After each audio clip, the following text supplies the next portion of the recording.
Hello दोस्तों, my name is Pramod Kumar. Welcome to United Science Classes. आज इस क्लास के माध्यम से केमिकल बॉन्डिंग का तीसरा लेक्चर है। इस लेक्चर के माध्यम से आपको बताने जा रहे हैं कि लैटिस एनर्जी क्या होता है। लैटिस एनर्जी को हिंदी में जालक ऊर्जा बोला जाता है। जालक ऊर्जा क्या होता है? जालक क्या होता है?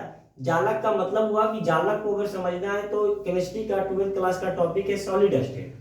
तो सॉलिड स्टेट में क्या होता है? जब NaCl का एक परत जब दूसरे परत पे रखाता है, जब दूसरे परत तीसरे परत पे रखाता है, तो उससे जो फॉर्मेशन होता है उसको बोलते हैं हम लोग जालक। ठीक है, तो अभी हम समझते हैं कि लैटिस एनर्जी। तो बहुत सारे स्टूडेंट का कमेंट आने लगा था कि सर हिंदी से भी बोलिए, हिंदी से भी। तो बहुत सारा लैंग्वेज, बहुत सारे टर्म हम हिंदी से भी बोलते हैं, उसको आप लोग नोट कर लीजिए। तो बात यह है कि जब भी आप किसी भी टॉपिक को, किसी भी लेक्चर को देखें तो सीरियल वाइज से देखें, स्टार्टिंग से देखें। पहला वीडियो देखें, फिर दूसरा वीडियो, फिर तीसरा वीडियो। इससे क्या होगा? आप लोगों को कंसेप्ट बिल्डअप होगा। कंसेप्ट बिल्डअप का मतलब आप हर एक चीज को आसानी से समझ पाइएगा। तो चलिए स्टार्ट करते हैं लैटिस एनर्जी।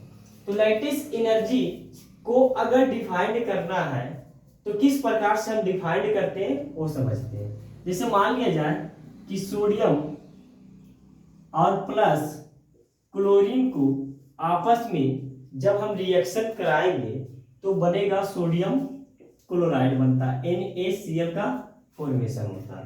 तो ये मेथड जो है, ये मेथड है डायरेक्ट मेथड। तो डायरेक्ट मेथड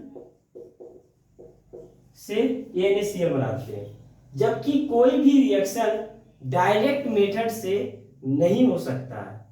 अब क्या होता है कि जैसे सोडियम है तो सोडियम और क्लोरीन अभी दोनों के दोनों अनस्टेबल कंडीशन में। अनस्टेबल कंडीशन का मतलब ये हुआ कि सोडियम के पास एक इलेक्ट्रॉन ज्यादा है और क्लोरीन के पास एक इलेक्ट्रॉन की कमी है। तो इन दोनों को जब हम इलेक्ट्रॉन को एक से निकालेंगे और दूसरा मतलब एलिमेंट में हम इलेक्ट्रॉन को देंगे, तो दोनों के दोनों चीज में जिससे इलेक्ट्रॉन निकाल रहे हैं और जिसमें इलेक्ट्रॉन देना है, ये तभी पॉसिबल है जब दोनों के दोनों गैसियस स्टेट में होना चाहिए। गैसियस स्टेट में होगा तभी हम इलेक्ट्रॉन को निकाल सकते हैं और किसी में भी इलेक्ट्रॉन को दे सकते हैं। क्योंकि सॉलिड स्टेट में क्या होता है कि सॉलिड में अगर कोई भी एलिमेंट सॉलिड है तो इसका मतलब ये हुआ कि उसमें इलेक्ट्रॉन निकालना टफ काम है, क्योंकि उसका मॉलिक्यूल्स एक मॉलिक्यूल्स दूसरे मॉलिक्यूल्स से बहुत ज्यादा क्या होता है, नजदीक होता है, जुड़ा हुआ होता है, फोर्स ऑफ अट्रैक्शन ज्यादा होता है। तो फोर्स ऑफ अट्रैक्शन को कम करने के लिए हमको किसी भी एलिमेंट का बनाना पड़ेगा गैस। गैसियस स्टेट में आएगा तभी हो सकता है रिएक्शन, अन्यथा रिएक्शन नहीं हो सकता। तो हमको पता है कि सोडियम जो होता है मेटल होता है और ये सॉलिड स्टेट में पाया जाता है। क्लोरीन जो है ये पाया जाता है गैसियस स्टेट में। लेकिन ये जरूर पता है कि क्लोरीन जब भी पाया जाता है Cl2 के रूप में पाया जाता है। ठीक है, Cl2 के रूप में क्यों पाया जाता है? क्योंकि क्लोरीन और क्लोरीन, तो क्लोरीन के पास भी इस आउटर शेल में 7 इलेक्ट्रॉन और इसके पास भी 7 इलेक्ट्रॉन। ऑक्टेट पूरा करना चाहता है, तो ऑक्टेट पूरा करने के लिए एक इलेक्ट्रॉन ये शेयर किया, एक इलेक्ट्रॉन ये शेयर किया। तो इसीलिए क्लोरीन जब भी पाया जाता है तो Cl2 के रूप में पाया जाता है। ठीक है, तो क्लोरीन जब भी पाया जाएगा तो Cl2 मतलब क्लोरीन Cl2। ठीक है, अब हमको क्लोरीन चाहिए एक, तो यहाँ पे तो 2 क्लोरीन है तो इसको हाफ से क्या कर दिए, गुना कर दिए। अब बात यह आता है कि किस प्रकार से हम इन दोनों को रिएक्शन करा सकते हैं अकॉर्डिंग टू लैटिस एनर्जी के अकॉर्डिंग।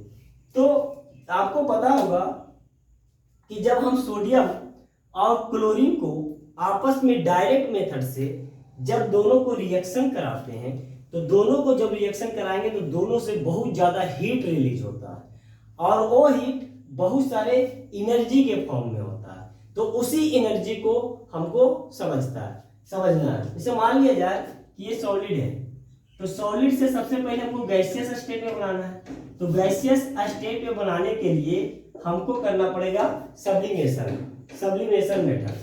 ठीक है, सब्लिमेशन मेथड। तो सब्लिमेशन मेथड से इसको सॉलिड को हम लोग क्या कर लिए, गैसियस स्टेट में चेंज कर लिए। अब गैसियस स्टेट से हमको करना है इलेक्ट्रॉन निकालना है, क्योंकि सोडियम जो होता है मेटल होता है और क्लोरीन जो होता है नॉन मेटल होता है। तो मेटल से इलेक्ट्रॉन निकलता है और नॉन मेटल में इलेक्ट्रॉन आता है।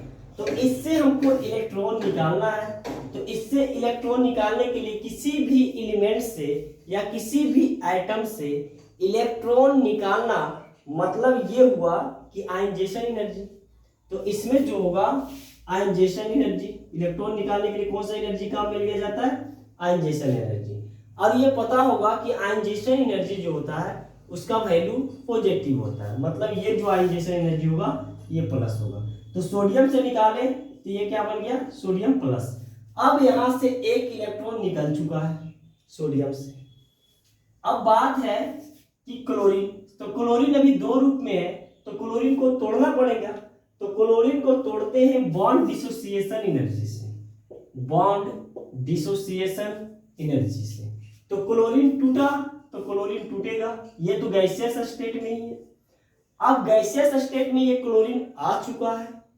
तो गैसियस स्टेट का क्लोरीन अगर आ चुका, अब इसमें इलेक्ट्रॉन देना है।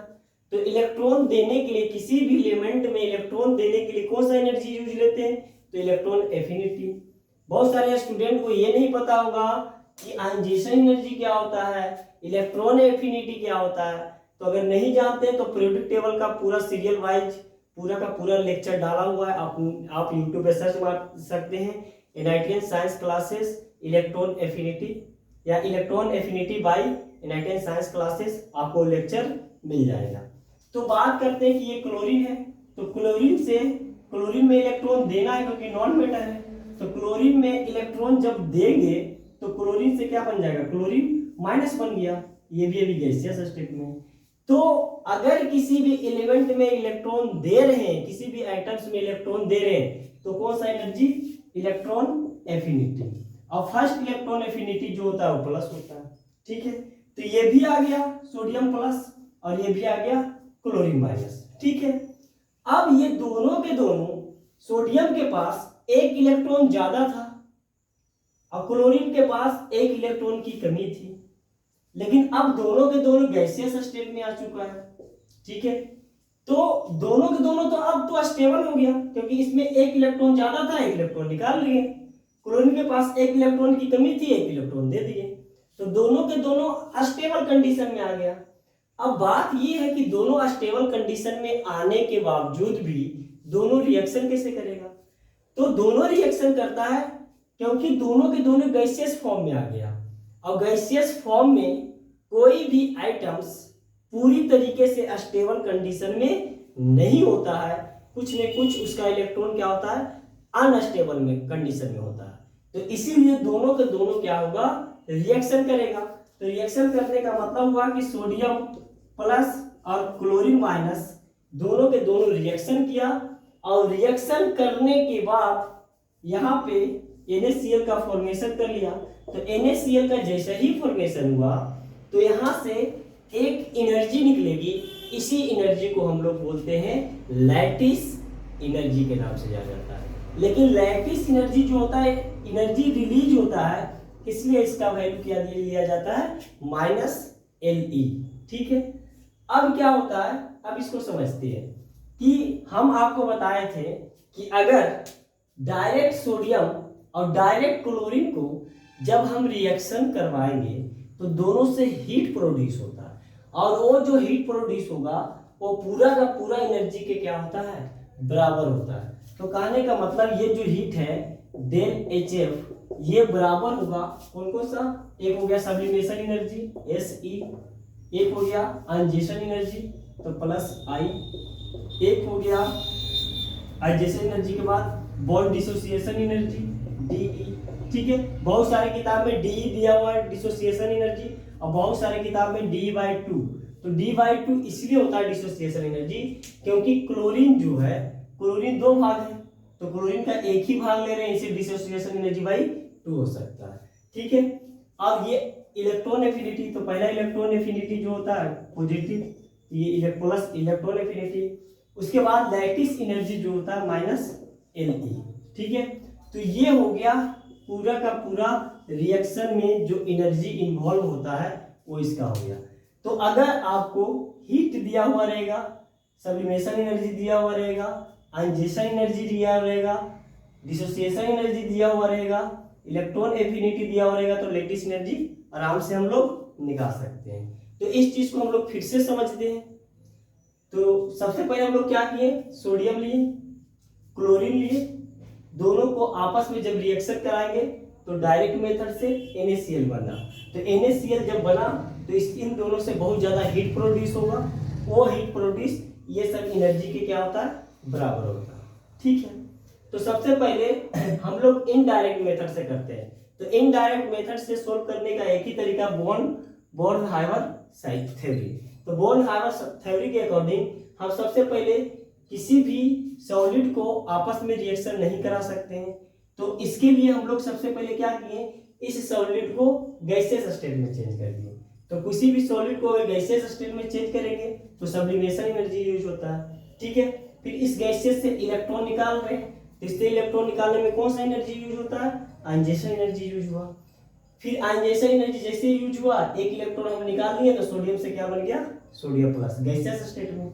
अब बात करते हैं क्लोरीन। क्लोरीन सबसे पहले 2 है तो टूटेगा, तो बॉन्ड डिसोसिएशन एनर्जी। ठीक है, जब बॉन्ड डिसोसिएशन एनर्जी के बाद ये तो गैसियस फॉर्म में ही क्लोरीन पाया जाता है। अब इसमें से इलेक्ट्रॉन देना है, तो इलेक्ट्रॉन देने के लिए हम लोग कौन सा एनर्जी यूज करते हैं, इलेक्ट्रॉन एफिनिटी। ठीक है, उसके बाद ये क्लोरीन से क्लोरीन माइनस बना, दोनों को आपस में रिएक्शन कराए, तो इससे जो एनर्जी निकला वो एनर्जी किस रूप में निकलता है, लैटिस एनर्जी के रूप में। तो हमको कोई भी रिएक्शन कराना रहता है तो इतना सारा एनर्जी को यूज करना पड़ता है, इसी को बोलते हैं हम लोग लैटिस एनर्जी के नाम से जाना जाता है, जालक ऊर्जा के नाम से जाना जाता है। एक और एग्जांपल से समझते हैं।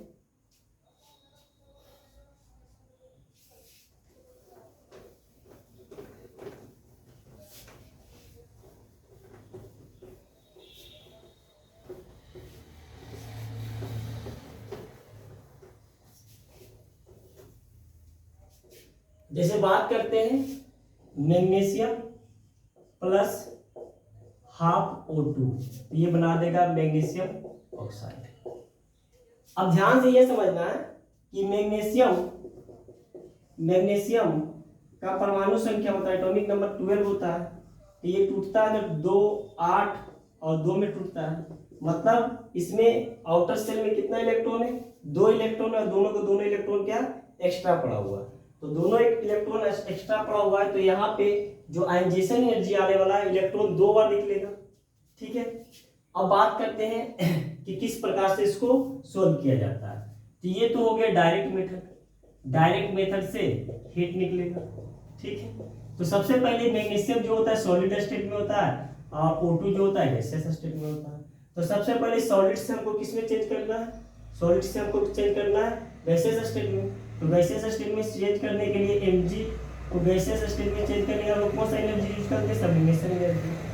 उसके बाद गैसियस स्टेट में जैसे ही आ गया, इससे एक इलेक्ट्रॉन निकाले, तो एक इलेक्ट्रॉन जैसे ही निकाले तो फर्स्ट आयनाइजेशन एनर्जी जो कि पॉजिटिव।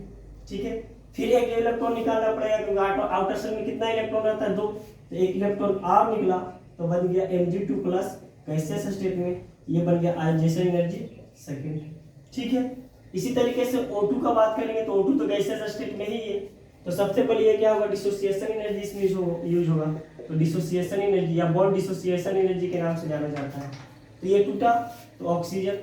ठीक है, तो ऑक्सीजन टूटा। अब बात है कि ऑक्सीजन जो है किसमें, गैसियस स्टेट में। ठीक है, अब ये गैसियस स्टेट में इलेक्ट्रॉन आएगा, तो इलेक्ट्रॉन आएगा तो कौन सा एनर्जी यूज करेंगे, इलेक्ट्रॉन एफिनिटी। तो इलेक्ट्रॉन एफिनिटी, तो पहला जो इलेक्ट्रॉन एफिनिटी होता है पॉजिटिव होता है। अगर आप सबको नहीं आता है तो आप लोग सर्च मार सकते हैं, देख सकते हैं वीडियो। तो एक इलेक्ट्रॉन इसमें आया तो माइनस, हमको चाहिए 2 इलेक्ट्रॉन, 2 इलेक्ट्रॉन ट्रांसफर हो रहा है, तो सेकेंड आयनाइजेशन एक इलेक्ट्रॉन और दे रहे हैं ऑक्सीजन में। तो एक और इलेक्ट्रॉन देने का मतलब हुआ कि O माइनस से O2 माइनस बना गैसियस स्टेट में। तो ये जो इलेक्ट्रॉन एफिनिटी होगा वो माइनस के रूप में होगा। अब दोनों के दोनों अस्टेबल कंडीशन में, ऑक्सीजन को भी 2 इलेक्ट्रॉन चाहिए, 2 इलेक्ट्रॉन इसके पास है, मैग्नीशियम के पास 2 इलेक्ट्रॉन ज्यादा था तो दोनों के दोनों इलेक्ट्रॉन क्या किया वो, मतलब डोनेट कर दिया, तो ये बन गया Mg2 प्लस गैसियस स्टेट में और O2 माइनस गैसियस स्टेट में। अब दोनों के दोनों क्या कराएगा, रिएक्शन करेगा, तो दोनों रिएक्शन करा करके क्या बना देगा MgO, और रिएक्शन करा के जो बनाएगा वो बनता है सॉलिड। ठीक है, तो ये क्या बनेगा MgO, जो बनेगा किसमें बनेगा, सॉलिड में बनेगा। ठीक है, अब बात करते हैं कि इसमें कौन कौन सा एनर्जी यूज हुआ है, तो उस चीज को देखते हैं। तो ये तो हीट प्रोड्यूस हुआ डेल HF बराबर, एक तो हो गया sublimation energy positive plus ionisation energy first plus ionisation energy second, उसके बाद प्लस बॉन्ड डिसोसिएशन एनर्जी या डिसोसिएशन एनर्जी बाय हाफ। ठीक है, उसके बाद बात करेंगे इलेक्ट्रॉन एफिनिटी, उसके बाद माइनस इलेक्ट्रॉन एफिनिटी, ये फर्स्ट और ये सेकेंड, और इससे जो एनर्जी निकलेगा उस एनर्जी को हम लोग क्या बोलते हैं, लैटिस एनर्जी। एनर्जी निकल रहा है इसलिए ये क्या होगा माइनस LE। ठीक है, तो ये इसका बन गया पूरा का पूरा मेथड एनर्जी के फॉर्म में, इसी को बोलते हैं हम लोग लैटिस एनर्जी। इससे बहुत सारे न्यूमेरिकल भी करना है कि लैटिस एनर्जी को किस फॉर्म में हम लोग मतलब न्यूमेरिकल बनाएंगे। ठीक है, तो आप इस वीडियो को अच्छी तरीके से देखें। ठीक है, अगर नहीं समझ में आया तो कमेंट बॉक्स में आप लिख भी सकते हैं कि ये टर्म क्या है, ये टर्म क्या है। ठीक है, तो थैंक्स फॉर वॉचिंग।